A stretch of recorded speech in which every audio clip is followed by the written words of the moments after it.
Hey everybody, Steve here with Local Level Podcast. We're here at Rep's Place in Rolling Meadows, and I'm sitting with Nick Redding of R3D Ops Productions. Yes, sir. Pleasure to have you on, man. Thanks for having me.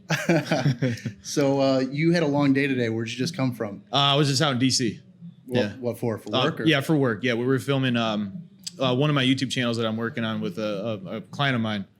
He just opened a coffee shop out in the DC area. Oh, nice. Yeah, and then just got a little tour in that last night. Saw some stuff at the Capitol, and then jumped on a flight this morning, and now I'm here. Action-packed day. Yeah, absolutely. Definitely.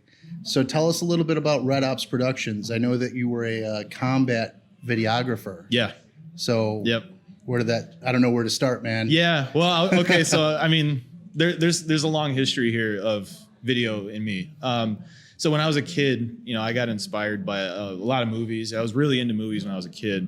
Yeah. And then I just kind of didn't really have too much direction throughout high school. And then I kind of just stumbled into it, really. Wow. I started out at the Art Institute, actually. That's closed now. It was over in Schaumburg. So okay. I was real familiar with this area. And started out in a different program, didn't like it. And then I was like, what am I going to do? And then I just kind of fell into it. And I really I really felt like I found my niche as far as, my profession went. And like when I was a kid, I used to take my parents' like camcorder and Johnny Knoxville and Bam Margera were really big at that time. Absolutely. I came up around the same time for sure. So skate videos and all that stuff. Yeah, exactly. Definitely. And so you wanted to do this before you joined the military then? Yeah. So that's what you went in and you told them that. And so how did that process go? Well, it was hard to get it, right? Yeah. So what had happened? When I enlisted, my wife was like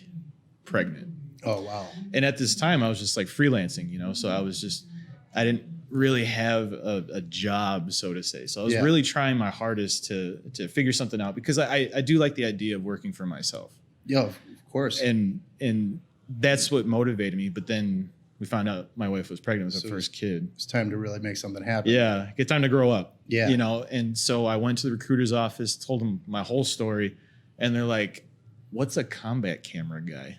None of them knew what that. That's what you told them you wanted to be? Yeah. I didn't know. I knew exactly what I wanted to be going in there. And they had no idea. We're like, well, we got this other job. We either got MP, military police, or we got an ammunition specialist. I'm like, what is that? Yeah. So I knew I had to do something quick. Mm-hmm. And from the time I walked into that recruiting station to the time I shipped out was 3 weeks. Jeez. So I was all in. What age were you then? I was 23. 23. Yeah. And you served for how long? Close to 5 years. Wow. Yeah, about 4 years and 9 months. So you got deployed? Yeah. Right away? Pretty quick, yeah. Yeah, pretty quick. So I got, basic training, right? Got through that. Wife was still pregnant, and then I got through my, my job training. And I was kind of stuck in Virginia for a little while because I was waiting on orders to go because I was stationed in Germany first. Okay. And so I was kind of getting a little anxiety. I was like, my baby's coming, and like, that's a lot. Yeah, and then by the time that my wife went into labor, I got special permission to go home. Oh, that's good. But I had to go right back 10 days later. Yeah. And then from that, I finished my job school, went home for 10 days, and then shipped out to Germany right away. Wow. Yeah. Moving quick with it. That's like whiplash. It was. You come home and then you got to go. Got to go. I'm sure she wasn't too enthused about that. No, but she knew that it was for, the higher purpose, Sure. Because we have the baby on the way, or the baby now. Yeah. At this time the baby was here, and then when I got to Germany, it took about 4 or 5 months for me to actually get them there. Oh wow. So, okay. I wasn't they called it a sponsored. I wasn't a sponsored tour, so I had to do all this paperwork and with the government, all this. It's a bunch of red tape. Red tape takes a long time to do. I can imagine. So by the time I got them there, we deployed to Kuwait. Wow. So I was in Kuwait for about nine months or so.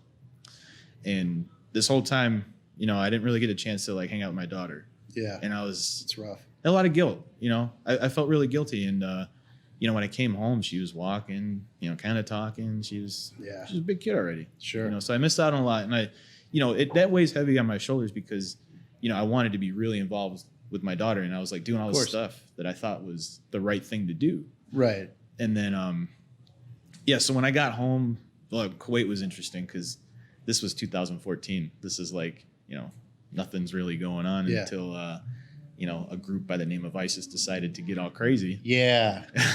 Those guys. Yeah, those guys, right? Man. And so we ended up going to Baghdad International Airport to support, because I was an ammo handler at the time, so I was working with Apache helicopters. Okay.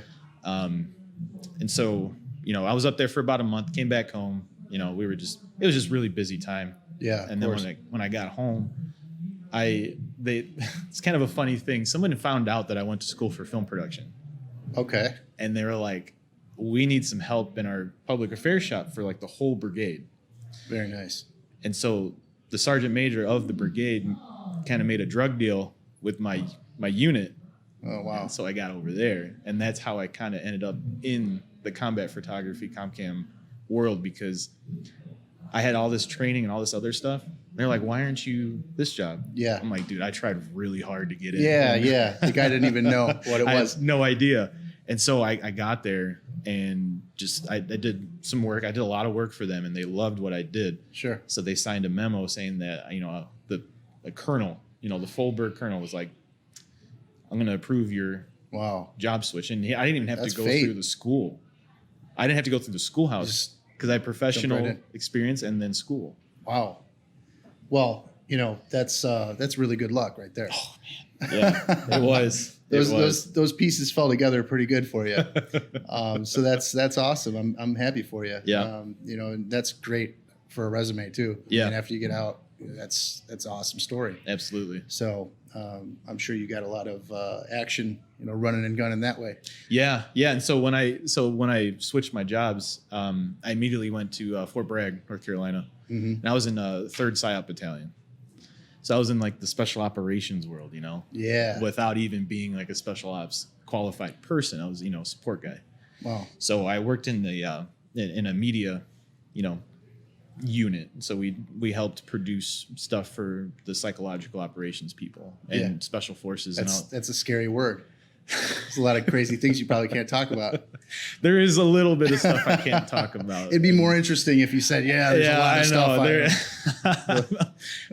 I'm kind of, being a little facetious. There's a lot of stuff that, that I did that we really helped out in the Middle East at that time. And, it came full circle because, again, ISIS popped up. Yeah. There's a lot going on then. Yeah. So we ended up doing a lot of good stuff. And, I'd like to think that we saved some people's lives with some of the things that we were producing and putting good information out there that was true and accurate. Yeah. Helpful information to our cause. Absolutely. That's what matters. Yeah. And then the people of the countries that we were helping out, North Africa and in the Middle East. Sure. Yeah. That's super interesting work. Mm-hmm. I mean, that's got to be one of the most fulfilling things you've ever done. Oh yeah, absolutely. Absolutely. I mean, I was stuck in an office, right? Yeah. But the work that I was doing, I was kind of getting some feedback. I didn't get much feedback because, they got their secret, filters that they really can't say, but they're like, if they kept you on, then it was probably a good sign. Absolutely. Yeah. Absolutely. So they were like, man, you're doing a really good job. I mean, my whole team was doing awesome, and I really dedicated myself to that cause. And my reason for getting out was I wanted more time with my kids because by this time I had 2 more kids. So I had 3 altogether. Oh, wow, man. You move quickly. This story's moving along really fast. Yep. That's awesome, though. That's awesome. I mean, that's a highlight right there. Mm-hmm. And, so let's jump ahead. Yep. You did all that. Yep. Got experience doing what you wanted to do in the armed forces. And I'm sure you can do a whole podcast talking about that. Yeah. So let's move to when you got out and you touched down. Now what were you going to do? What was next? I knew that I wanted my own business, right? I knew I wanted that. And I kind of started making some baby steps towards it. I was freelancing for some other companies and just kind of getting some experience in the civilian world. Sure. Because obviously it's totally different. Very different. Yeah. And I knew I wanted my own production company. I knew I wanted that. So I needed that experience. But I kind of got sidetracked a little bit because I was kind of scared, like, where's the money coming from? I was making okay money. I was making enough, but I knew I needed more. Yeah. So I started doing some sales for some real estate education. I was really trying to hustle there, and I just didn't feel that was me. Wasn't your calling. Yeah, exactly. Yeah. So there was like about a 9-month stint that I was trying to do that, make that a reality. And then I thought I wanted to be a cop, and I was like, I made some, steps towards that, but nothing ended up panning out until I really like focused, like laser focused on production, like video production. And then it was just, everything just started rolling. And again, quickly. Yeah. Very quickly. Well, I mean, when you have your eye focused on something, once you finally drill down on that one thing, you can move quickly. Yes. And it happens. You look back and you're like, whoa, Right. we're here already. Yep. So that's awesome. And now with Red Ops, what is it that you primarily do? Who are your clients? What do you like to do? So right now, mostly my clients are small businesses. Yeah. And for some reason, well, not for some reason, but a lot of veteran-owned businesses have been reaching out to me because they see what I do. And we kind of have this already kind of this understanding of each other. Sure. Regardless if they were old timers or, maybe they were a little bit before me or after me. Like a code of conduct. They know what they're getting kind of, Yeah, there's a lot of integrity. And actually, in the military, integrity is like high up there on, as far as values go. Sure. And so with the integrity, there's just like this, unspoken understanding already. Mm-hmm. So I've worked with restaurants recently. Over the summer, I had this big corporate account with some of the local hotels over in Schaumburg. Okay. I worked for them all summer. And then, just small businesses. I like to put together marketing videos. I like to tell stories. And Sure. I know that this is why I wanted to do this, because the purpose behind this podcast is to tell that story. Yeah, it is. And I just felt like this was such a awesome connection that me too. Yeah. We're here. I make stories, but also, I like to share people's stories, because I feel like in businesses, and especially small businesses, there is a huge story behind it all. Yeah. And that's really how you make this connection with your customers. Mm-hmm. Yeah. Because at one point or another, they were just like you. Yeah, and you learn that when you do. I mean, you're in the same type of business that I am. Yeah. When you deal with somebody, they're passionate about their thing. Mm-hmm. It's life or death for them. Yeah. They've gone all in on their career path. Working for themselves as a small business owner.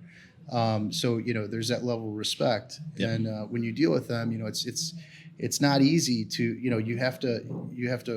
It's not just like working for a corporate thing or whatever that doesn't, it's like you're working for a person that has goals. Yep. And so you have to kind of get on board with that. And that's an interesting thing. I mean, like I said, I do these conversations with people for work all the time, trying to figure out what that goal is. Yeah.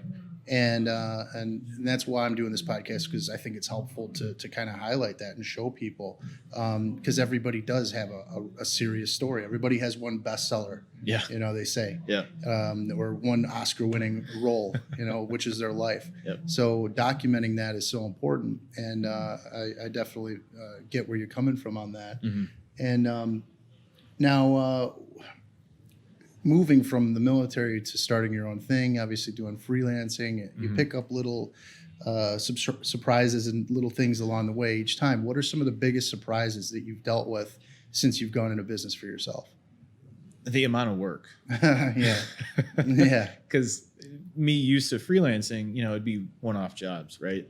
So I'd either edit somebody else's video, or, I'd be on set to shooting all day, not have to worry about the edit. Yeah. But then when I start doing everything myself, it's pretty overwhelming. Yeah. And especially when you like the shoot's not so bad, right? But that's the fun part. That's the fun part, exactly. Yeah. But when you sit down to edit, you're like, I have all this footage, I have all this stuff that I need to piece together to make a coherent video. Right. To really encompass that person's story.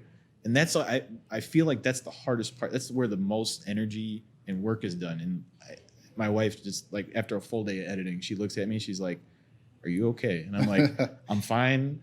I'm not, I wasn't physically doing anything. Yeah, it's a mental burden. It's like, yeah, exactly. It's like a mental exhaustion. You're just like, man, I just can't think now. you don't want to do anything but stare. Right. No conversation, nothing. Nope. Especially when a Premiere crashes 3 times.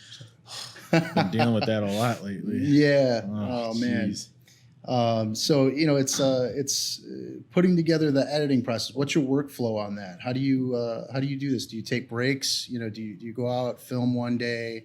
Do you kind of put it together in your head? Do you take notes? How do you do it? So it all depends on the job, but usually with these like the brand stories that I put together, I do have an idea of how I would like the video to look like. Yeah. If it's a restaurant, I really want to encompass the full process of the food preparation.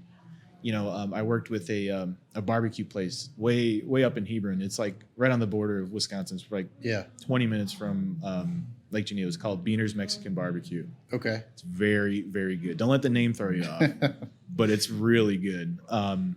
Mike, the owner over there, he's a Marine Corps vet.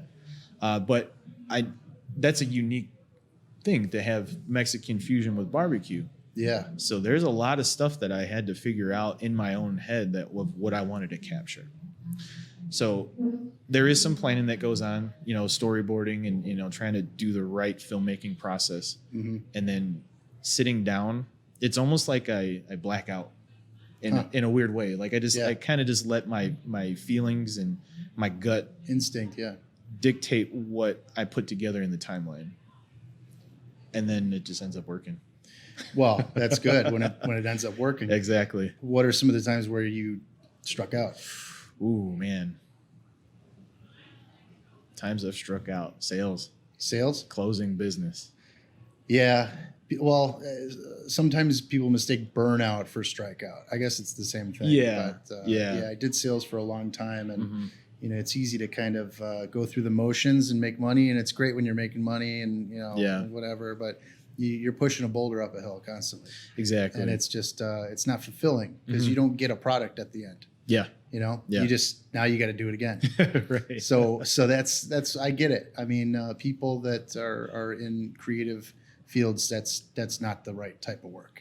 Yeah. I mean, it can be fulfilling at times just because you're maybe coming up with creative pitches, but that's the extent that I could figure out. Yeah. I mean, and it's not like you're done doing sales because you have to do sales to get new clients. Exactly. So how do you get your clients? So a lot of lately it's been referrals, but a lot is just social media. That's a big one. Yeah. That works wonders for people like, me who visual. Yeah, exactly. Visual. Yeah. So just reaching out to local businesses and just getting to know them and just kind of trying to build a connection. Yeah. Being two small business owners, what can we benefit from, each other? Sure. So I always look at the value that I'm providing to them and then the value that they provide to their future clients or customers. Yeah. And, I mean, your value is putting something, I don't know. Bringing it to life. Yeah. It is. It's bringing their value to life for their customers. Now, another thing, and this is why I had a slip up in my mind. What I wanted to say was, a lot of times when you start doing this type of stuff coming from freelance, you undervalue the stuff that you have. So you give things away. And so have you gotten out of that process yet? Yeah. Or you have? I think so. I think I'm at a point now. And actually, I've given in to being just the one-man band. Can't do it all, right? Yeah, of course. So I'm taking on a partner. Okay. And it's my brother-in-law, and he is very good at the business stuff. Let me tell you. That's good. Yeah. He has a real good understanding of client satisfaction, and just being able to negotiate and navigate that hard stuff that it's not even that I don't want to deal with it. Yeah. Just that I'm no good at it. Yeah. Yeah. Well, yeah. And, with creatives and things where you have to, especially with video, that is a full-time job. Oh, yeah. And in order for you to grow, you have to delegate tasks out to other people. Yeah. Whether it's just taking on a VA, an assistant to do things, paperwork and proposals. It saves a lot of time. Oh, yeah. And people think, when they start that spending that money it's it's not worth it because you could do it yourself. Yeah. That's not the right way to think, because you're investing in yourself. You're basically paying somebody else to allow you to do what you do best to maximize the value. And that's the hardest thing that I've found. Yeah. You know, giving up the reins to your thing, because your product is your creative work. Yeah. So it's like, who else can determine your vision? Who else can say it better? Yeah. You know, all the different things. Have you dealt with that yet? Are you dealing with that now? I'm going through that process as we speak. Yeah. I'm learning to take a step back from, you know, the business stuff, because I feel like I'm getting so busy that it's taking away from my creative, Yeah. you know, process, you know, because I have to worry about proposals. I have to worry about, you know, even keeping up with social media. Like my wife helps me out big time with that. But even like just trying to think about, oh, what post should I do today? What should I do today? Is this going to sound good? Is the ad copy good? Is this engaging? Right. Yeah. So being able to delegate that has been just a crazy astronomical change of thought to me recently. You know, because I'm able, so we talk about value, right? Yeah. And we pay money for that value. And I was like, I can do it all myself. I have a lot of experience. You think you're saving money. Exactly. But in the long run, I think you're losing money. Yeah. You're losing productivity. Exactly. Time that you could be spending, you know, doing the top level stuff. Yeah. You know, Yeah. There's people that don't have the skills that you have. So, you know, they have the skills for the other thing. Yeah. And a lot of times with what I do, you know, I like the creative ideas. I like to do all that, but I'm not like a coder. You know, I can do it to an extent. Sure. But there's way better people that can do that. And I could pay them money that I could take 3 times longer, you know, doing it and trying to, you know, trial and error. But, you know, I could just pay somebody once. I know it'll get done right. And I could focus on the stuff that actually is what I do. Absolutely. You know? And that's really liberating. Yeah. So, you know, good luck on that. Thank you. It's one of the biggest hurdles that people, you know, it makes you burn out. It makes you doubt what you're doing. Yeah, absolutely. Have you, has there ever been a time since you started or getting into it that you were like, maybe this isn't the right move? I got bills. Yeah. Oh man. I think I deal with that at least on a weekly basis. Yeah.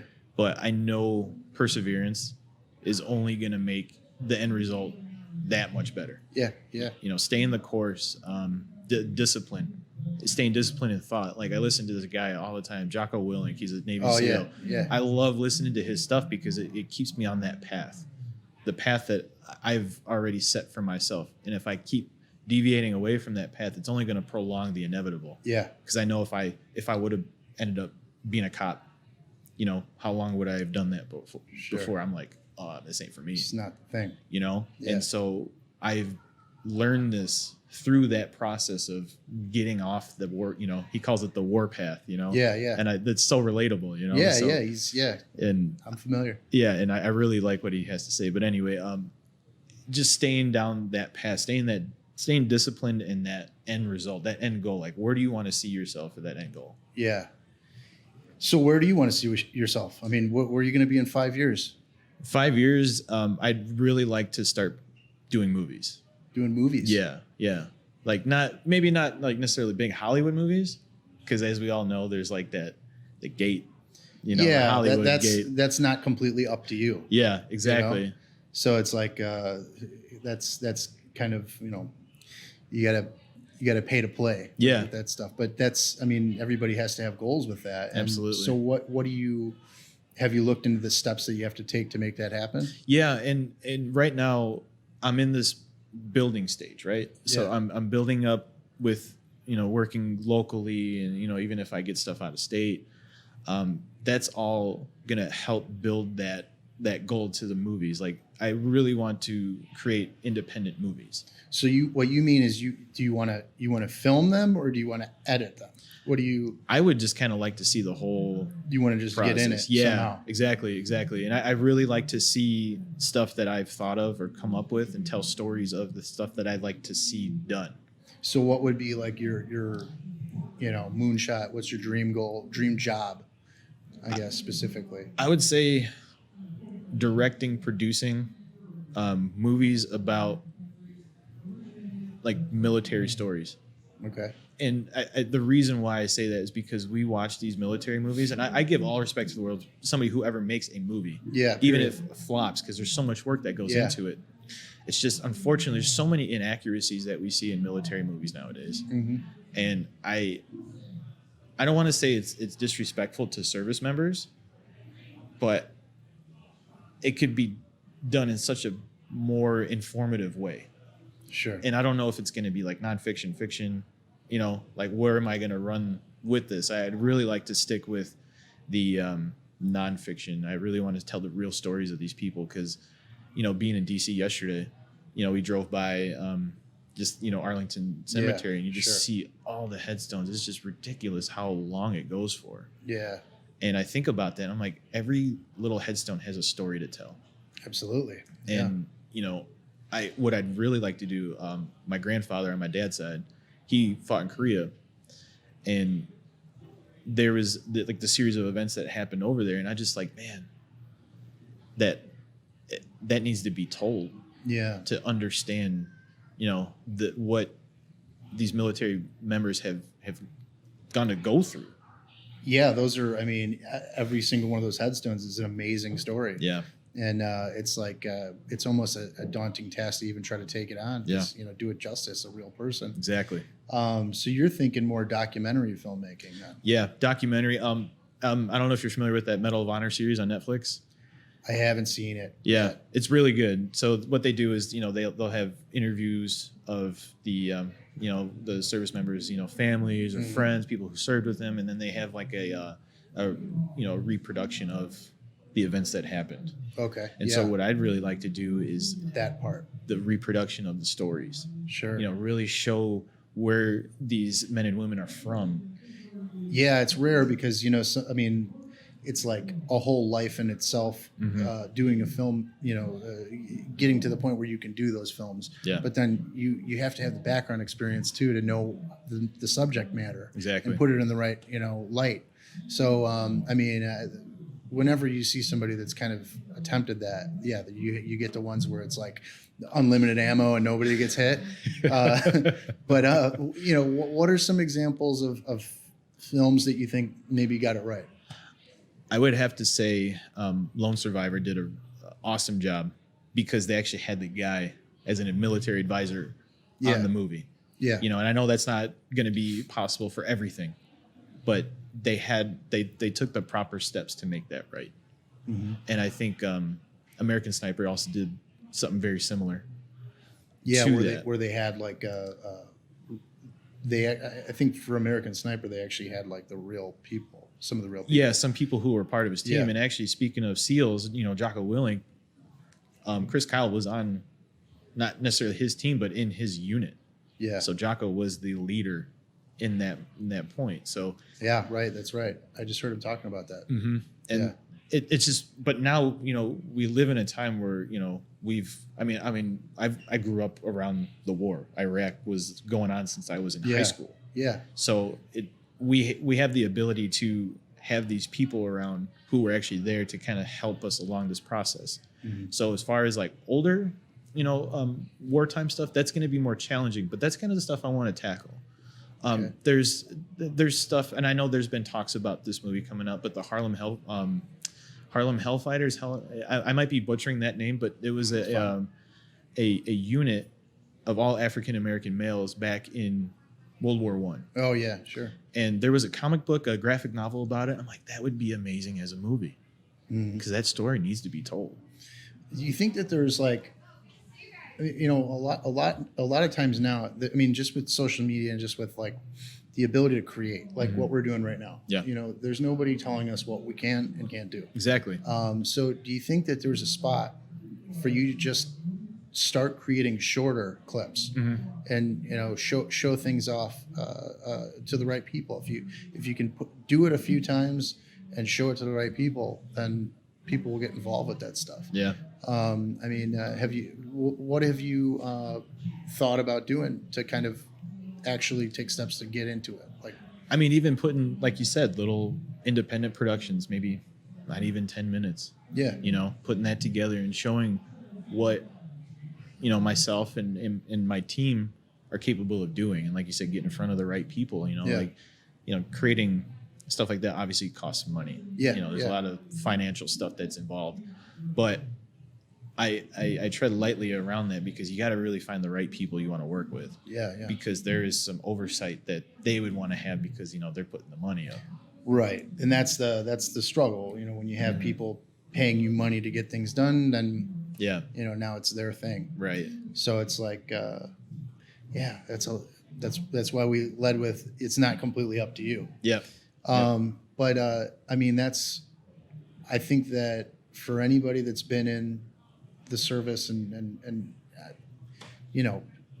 done the actual job that you're talking about doing, that kind of goes hand in hand. I think it's a perfect fit. So, good luck with that. Thank you.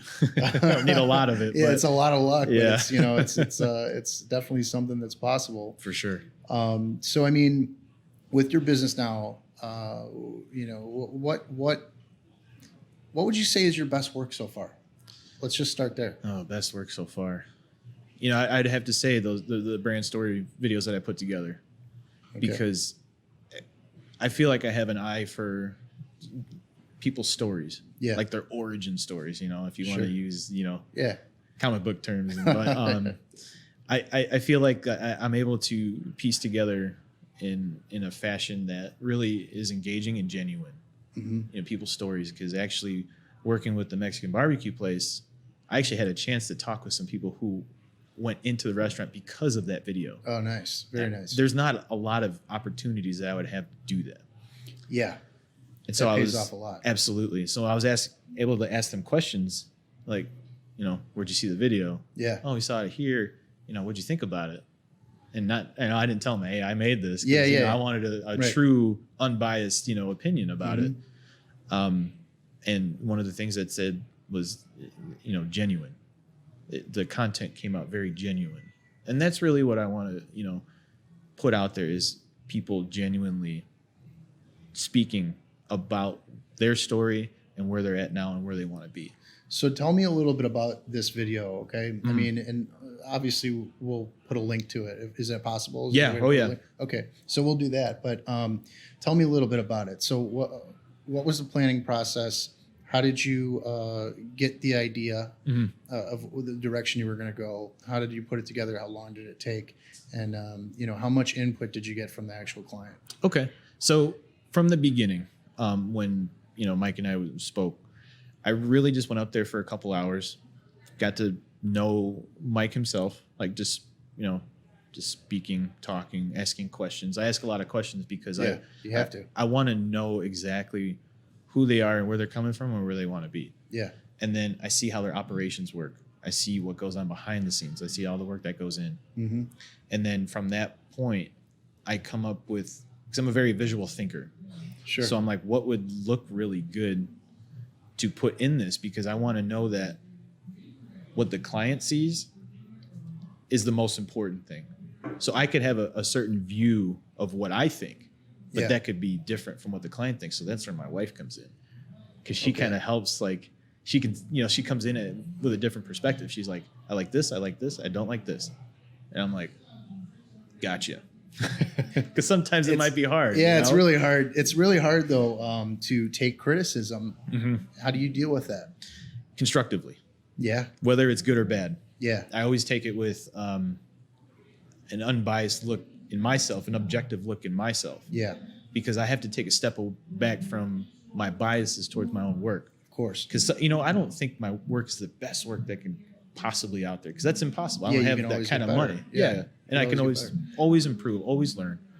But being objective with what other people's input is, that's the hard part, but that's also the most that I'm going to get out of putting that final product together. Yeah, and there's two parts to that, because criticism is not all equal. Yeah. Because, and this is something that I told people that I've worked for, worked with, but like, because they'll, have you ever had a client that will maybe ask their sister or somebody like that? You know what I mean? Yeah, sure. And there's just, I don't like it. Mm-hmm. Well, why? they have no background, no understanding valid of reasons. it, no valid reason. It's just because you asked, they have something, to criticize, Yeah. to help. Yep. And that's usually what it is, but it's not something that's constructive. Yeah. And that's something that you can fall into a lot of times. And that's something that it will make you step back from something that could be just improved upon. Sure. So I've dealt with that. Have you dealt with something like that before? Actually, so I posted the video to a group out in McHenry County. It's like McHenry County Food Critic. Right when I posted the video, the first comment was, "Great food, bad video." Oh. And I'm like, and of course, I'm like, if you see that, you're gonna look at the guy's profile, So I went in, I'm like, this looks like a fake account. No pictures, no nothing. And eventually, within probably about 5-10 minutes, because I put the laughing emoji on there. So, I mean, that's kind of funny. Yeah, it is funny though. It's just like a canceled. Right. Yeah. And 10 minutes later, the comment was deleted. So I was like, It was just a fake account. yeah, what's going on here? Yeah. And like or don't like my video, I really don't care, because there's an audience for everybody. Yeah. Right. And it may not be your thing, and I'm not going to judge you for that. Sure. But it's criticism, and especially when I'm talking about like that 5-year goal. Yeah. Man, it's going to be there. There is critics upon critics for this kind of stuff. Yeah. Well, and specifically in your industry. Yeah. And that's good though. Mm-hmm. It means people are watching it. Yeah. Exactly. I mean, if you don't hear anything, nobody's watching it. Yeah. So it doesn't matter. Exactly. But yeah, no, that's I mean, it's great to hear the beginning part of something, Mm-hmm. because it's safe to say that you're going to be doing this for the long haul. Absolutely. So if you take steps to grow your business, and you're in the process right now of delegating tasks out to other people, Mm-hmm. what would you like to make your job be within your own company? Would you like to be the lead editor? Would you like to hire editors? Would you like to just be the vision behind the projects and tell people what to do? Mm-hmm. Where do you see yourself in your company in 5 years? So I have this philosophy of this. And so I've spent so many years just being like the jack of all trades, right? Yeah. And a master of none.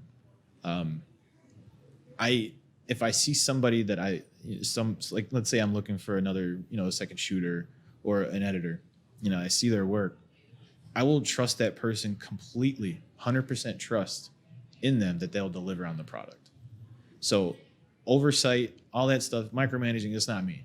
Yeah. Because I trust that person's skill set, because they love this as much as I do. It's hard to find. It is very hard to find. And it takes a lot of time to vet everybody too, that Yeah. they're on that same level as you. And not even maybe just not their skills, but their mindset as well. Yeah. And what I'd like to see me as in my own business, scaling and all that other stuff, is just really giving opportunities to people who enjoy this, that really want to be this. Because I know that person that's not just doing it for a job. Yeah. That person's all in. This Yeah. person who just wants a paycheck, they're going to just do the bare minimum to get by. Yeah. It's a stepping stone to something else. Exactly. And, I know I've been there myself. Yeah. Sure. I haven't been all in on something, and my work showed. Yeah. And I was very disappointed in myself that I let myself get to that point. Mm-hmm. Yeah. But what I really want to be is just, I don't know. That's a good question, because I've always just seen myself as, just doing my own work. But when you get people involved, Yeah. I really just want to give people opportunities. And I don't know if that's even a position, but Well, when you own a business, sure it is. yeah. Yeah. I mean, that's great. I mean, I think that if you're able to provide an opportunity for somebody, that's a good thing. Yeah. I mean, you're in a good place. Yeah. It's easier to have people that are invested when you're invested. Yeah. And people are attracted to that. They can sense it. Yeah. But it is really hard to find people. Yeah. Because a lot of people like that are already trying to do what you're doing right now. Yeah. Oh yeah. So it's like, oh Yeah. man, so it's like teaming up is kind of the way, I guess, sometimes. But Exactly. Yeah. that's really awesome. So I mean, what would you say is like your favorite type of? Let's say it like this: what would be the greatest? Okay, so if you were to get a call from one type of business for the rest of your career, what would that one type of business be? Oh man. That's a good question. That is a really good question. I mean, it's really a toss up between a couple different businesses. I like food a lot. Yeah. But it's like whenever I work, I just like pack on the pounds because they're like, Sure. hey man, have some food. Yeah, look at me, man. I'm here. So food, so restaurants, especially something that's unique, like the Mexican barbecue places or maybe some fusion restaurants, something that's different. You know? It's between that. I also am a huge fan of mixed martial arts. Okay. So MMA gyms. When I was a young lad in college, I was training at a gym in Schaumburg, and then I was also kind of doing some media for them too. Okay. So I was producing videos for them, and I just find that so fascinating. I find that world just amazingly like fascinating because it's like watching art happen. Exactly. It's fighting and then blood everywhere. And it's a beautiful guys disaster. trying to kill each other. Yeah. Right. Beautiful destruction. Yeah. But it's either food, MMA, or like I say, veteran-owned businesses. Okay. Regardless of what they do, whether it's nonprofit or a product-based something, service-based something. I really want to help people that have a similar background to me. Yeah. Now, have you gotten calls from people that you just don't have a connection with, and you just have you turned down jobs? There has been some slowdown on new clients because I was like spreading myself way too thin. Yeah, definitely. I'd be willing to sit down and talk with just about anybody to see if we line up as far as vision. Yeah, well, it's important. I mean, but to date, you haven't had somebody you're just like, I'm sorry, we can't do it. Yeah, no, I fortunately have not, That's ran good. into that, but I know there will be that time. It'll happen sooner or later. Yeah, where I have to say no, and it kills me to say no because I'm such a yes man, Yeah, yeah. I mean, and it's not even just my experience. I mean, I've had this stuff, but dealing with other types of businesses, one of the biggest regrets that people have, and I'm included in this, is taking on somebody that's a toxic type of client. Oh yeah, somebody that you can never please, even if they pay you on time and they pay you well and they pay you exactly. It always ends up being not worth it. Yeah, because what you end up doing is you start resenting what you do for a living. Oh yeah, and that is probably one of the biggest things that bogs you down, and it makes everything that you do just a little less shiny. Yeah. So that's something to definitely keep an eye out for, I guess. Definitely. Yeah. Thank you for that. Cause I don't ever want to find myself in a position where I'm like, I hate this. Oh, it's so bad. It's so bad. And it's so hard. Yeah. Because when you're doing something for yourself, like, and you have a family, you have mouths to feed, you don't want to like tell somebody that's paying you monthly, or large amounts of money later on for finishing, hey, I can't do this anymore. Oh yeah. Now you just like fired yourself. But it's actually called firing your clients. Yeah. And that's a beneficial, it's a euphemism for it. But yeah, no, that definitely, it's something, it's not worth it. Yeah. If you're not a good fit, you usually know it. Yeah. That's good. Yeah. I like that. Yeah. Cause like I said, fortunately I haven't had to deal with that just yet, but I know there will be one day where I probably will. Well, yeah. When you get to the point where you're going to get to a point at some point, hopefully, where it's like you're only taking the jobs on that you love. Yeah.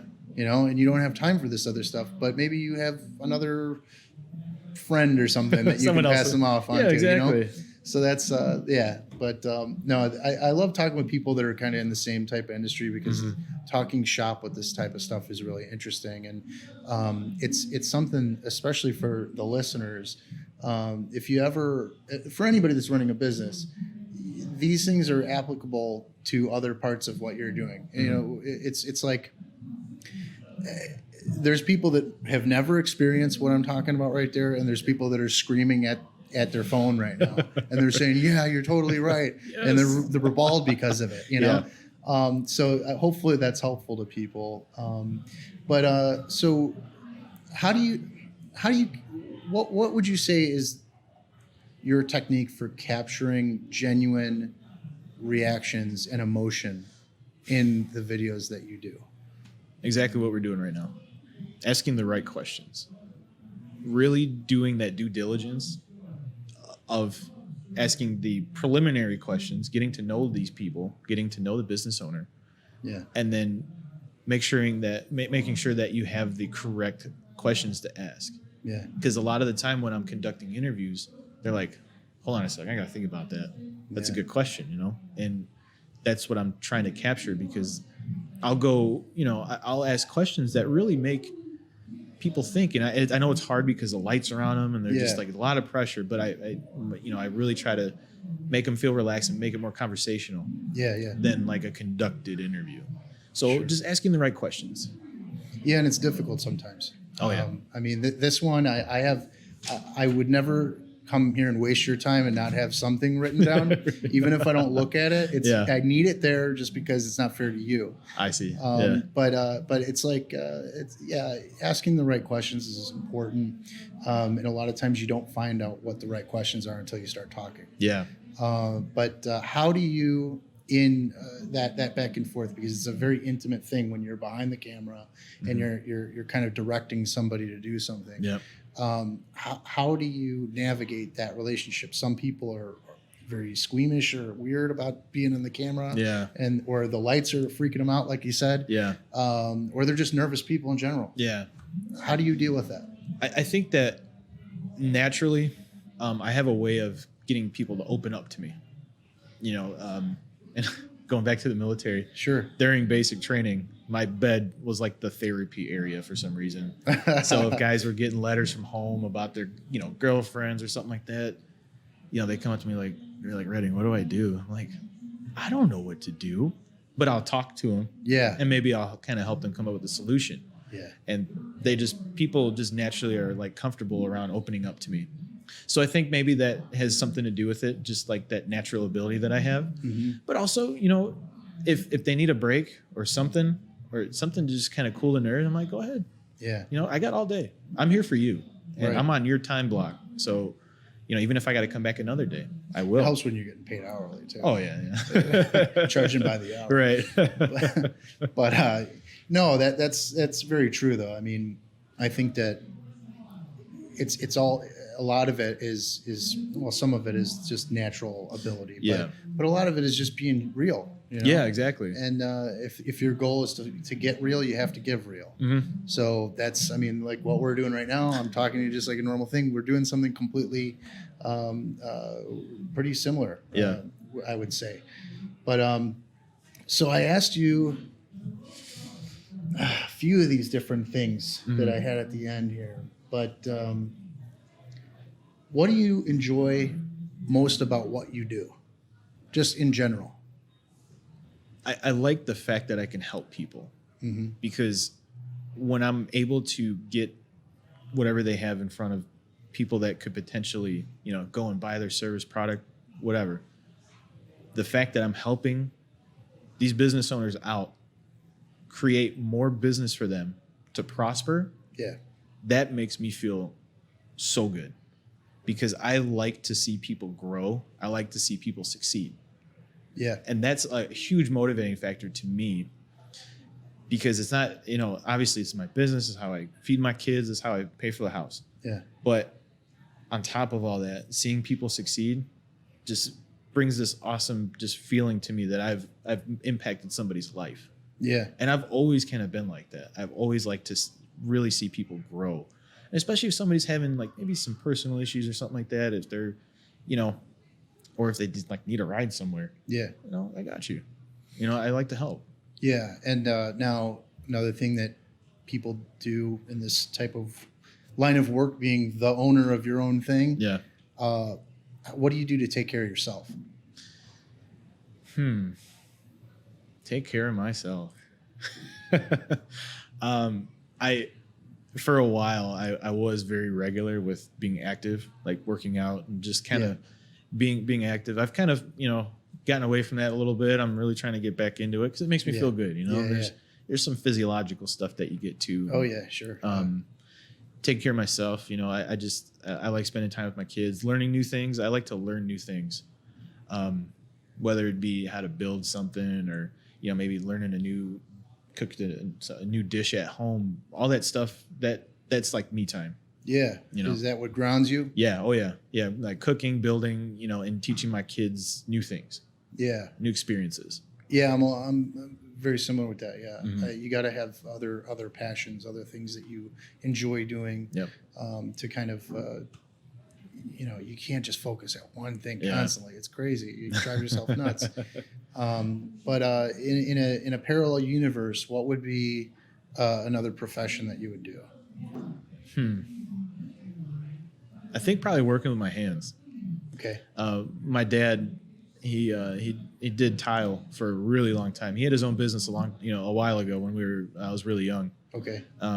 And you know, for whatever reason, he for the better of the family, you know, he went and go work for a company, you know, Sure. so he can make, you know, some more immediate money. But I like to fix things. You know, I like to build things. I mean, these tables are really cool. Like this wall. I mean, Yeah. I notice all these little things. And I'm like, you know, I get a lot of satisfaction out of. I mean, I'm still creating something, Yeah, for sure. but it's like tangible. Mhm. You know, and I like fixing my car too because, you know, I hate to say it, but mechanics are pretty expensive. Besides the fun and the Yeah, practicability. it is definitely fun to work on your Yeah. car, and I have a new appreciation for that now. So yeah, I'd probably, you know, I'd be building something, working with my hands. Awesome. And no, so like I mean, a lot of creative people are I think that's you look at something differently than other people. Mm-hmm. You know, you look at if you're anything like me, I look at those lights and I think, how do I take those apart? You know, how do those things work? Deconstruct it. Yeah. What does that computer have inside of it? You know, that's what I do. Yeah. You know, that's how I think of things, and I think of how I could do something that somebody else is doing. Mm-hmm. You know, so like if you were to look towards somebody doing what you're planning on doing in 5 years, Mm-hmm. who would be your I guess role model of some sort, or who can you point to saying that's what I want to be doing, that's the type of style of work that I want to be doing, you know, something along those lines? That's a really good question because I have two sides of the spectrum that I look at. There's one director that I follow everything he does. Edgar Wright. He did Shaun of the Dead. Okay. He did all these funny films that are just like they have some visual comedy, a lot of those elements. Yeah. I like what he does, but then at the same time, like, you know, Tom Hanks. Yeah, he's an awesome actor, but I really like the stuff he's produced as far as like the military films go. Oh, sure. Yeah. You know, yeah. Saving Private Ryan is like It's like first and foremost, Yeah. you know, for me. And then, you know, the Band of Brothers series, you know, he had a hand in that, and you know, Steven Spielberg. Yeah. And then the Pacific, I think it's called. Yeah. And just those series, and I think they're working on another one too, which I'm like super excited for. And this is actually a good year for war movies because there's a couple coming out that I'd like to see. Yeah, those are always great. But I would say those two right there is who I really look up to as far as, you know, my craft. Now, what do you think about Scorsese? Just came out and said that he thinks that the comic book movies are not actually making movies, and then Francis Ford Coppola came out and said, "I agree." Say the same thing. What do you think about that? I think different strokes. Sure. You know, I know those guys are more old school. Now, why do you think they said that? I more think importantly? So it's a business, Yeah. and I think Disney and Marvel have really done an awesome job as far as business goes. I mean, I like those Marvel movies. I mean, Yeah. I look forward to them. Yeah, they're made to. Yeah, get you excited. Yeah, right. You know what I mean? And like, I was never into comic books. I mean, I always liked the characters, but I never got into comic books. When I started seeing them on screen, I'm like, man, this is my, you know, this is for me. It's easy to consume Yeah, and get behind. exactly. And it's. I think the movies are well done. I mean, they're Yeah. so engaging. Like, I can't tell you how many times I cried Yeah. when I watched Avengers Endgame because I'm like, oh my god. I honestly haven't seen that yet. Yeah. I don't want any spoilers or anything like that. I think Yeah. I've tried to avoid it, but I haven't seen that one yet. You've done a good job so far, man, because they've been out there. Yeah, I know. I look away. Yep. But you know, and that's, you're right. There is different strokes, and that's total old guard. Yeah. You know, even though he just came out with, they say, his best work ever with The Irishman. Yeah. I'm looking forward to seeing that too. Yeah, I haven't seen that yet, but yeah, it's interesting how things change like that, though. Yeah, Because those are two guys that made arguably some of the greatest movies ever made, for sure. and they're coming at the comic book movies that like it's not even art, which people love it, and does make a lot of money. It's a business. Oh yeah. Now, I do have a question. Yeah. So, knowing that it is a business, and knowing that there is different strokes, knowing that there's art that will be respected by the people that you respect. Yep. And then there's things that you can do that will make money. Yep. How do you navigate that? It's a good question, because that's something I have to figure out. Because as far as movie industry goes, I'm very green. Yeah. I could say I'm very green because I don't know how it works. Yeah. But I would say that that's a really difficult path to find yourself on, because obviously you have this creative direction that you really want to achieve, but also at the same time you need the funds to make it happen. Yeah. And raising money for anything it's tough. I mean, people are putting their hard-earned money into this thing. They're like, why should I choose you to produce this? Yeah. And getting back to Scorsese and some of the older directors that may not see why these movies are so good is it's also kind of like a recreation of an art already, when these gentlemen are and ladies are coming up with these ideas on their own. Yeah.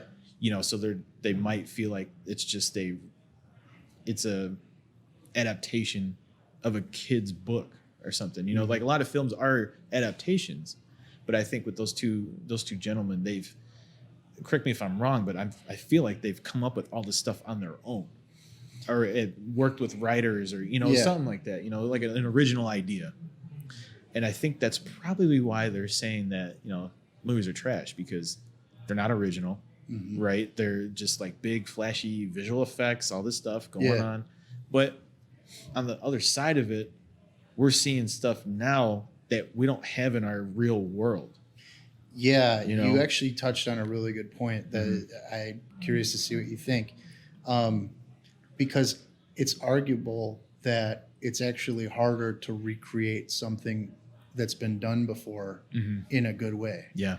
Over and over and over with the same characters in different lights, different, emotional, whether it's like Arnold Schwarzenegger's Mr. Freeze compared to, the Batman of like Tim Burton. Oh, yeah. So the totally different, way different, totally different types of styles.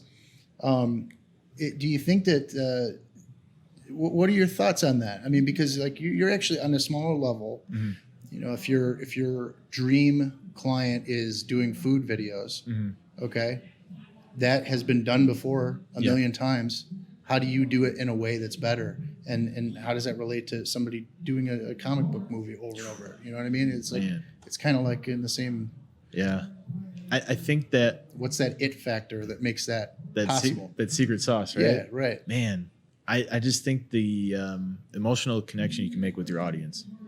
Because when we watch something, like I can't go, statistics or anything like that, or, any kind of medical factual stuff. But I mean, I feel like you go on this mental journey when you watch something, because it's something that is visually stimulating.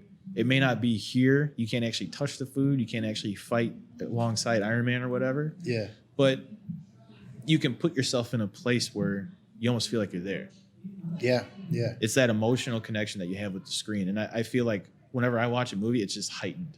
Yeah. Maybe that's my calling. That's my nature, but I feel like when I see something on screen, I can connect with it as much as maybe it's like right then and there. Yeah. Right in front of me, right? Tangible stuff that I could actually touch.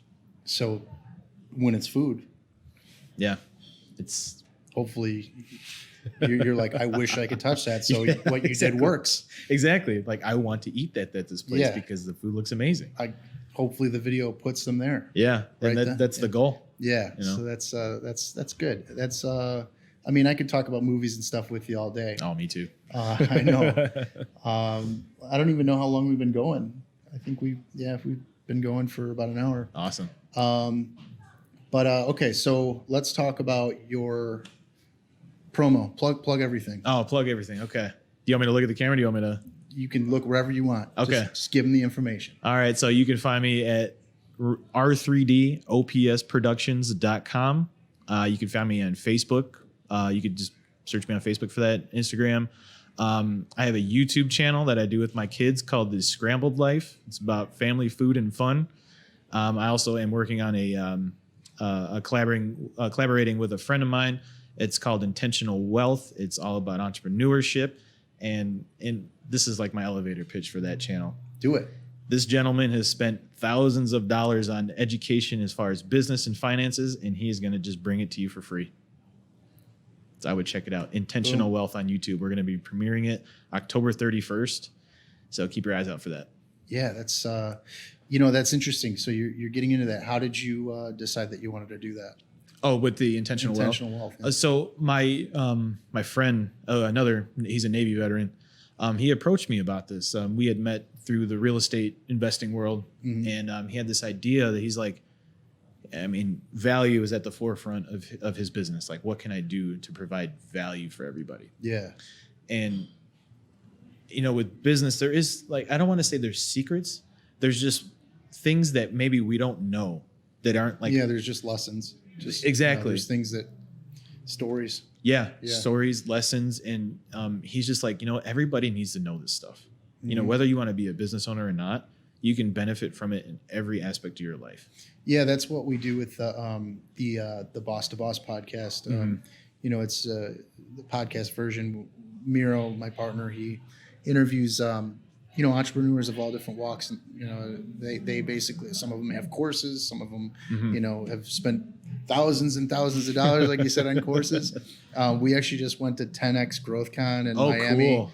which was cool. But there's also something to the fact that I didn't pay for the ticket. I don't think I would have. Yeah. But yeah, there's so much out there now with YouTube, and there's so much free content out there that it's like you have to be crazy not to want it, not Absolutely. to look for it, seek it out. You could learn something about anything. You could learn how to build a nuclear warhead. No, it's on the internet. So it's like it's crazy. So last question. So, what would you say has taught you the most about your craft? What would you say has given you the most value out of the experiences that you've had, leading up to where you're at now? Failure. Yeah. Because every time I fail, I used to back before I kind of understand what failure is, I would just kind of take my ball and walk home. Yeah. But instead of falling down and quitting, I get back up and figure out, why did I fail? And then whatever that lesson I learned from that failure, I'll never, ever, ever do it again. So I think that the most value that I've ever got was from failing. Yeah, I say to people, I don't know the right way, but I know a lot of the wrong ways.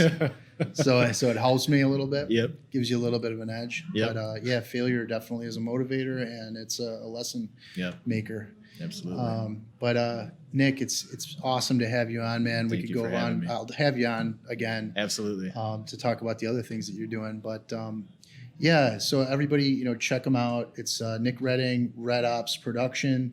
You can go on. We'll put the link below, but it's redopsproductions.com.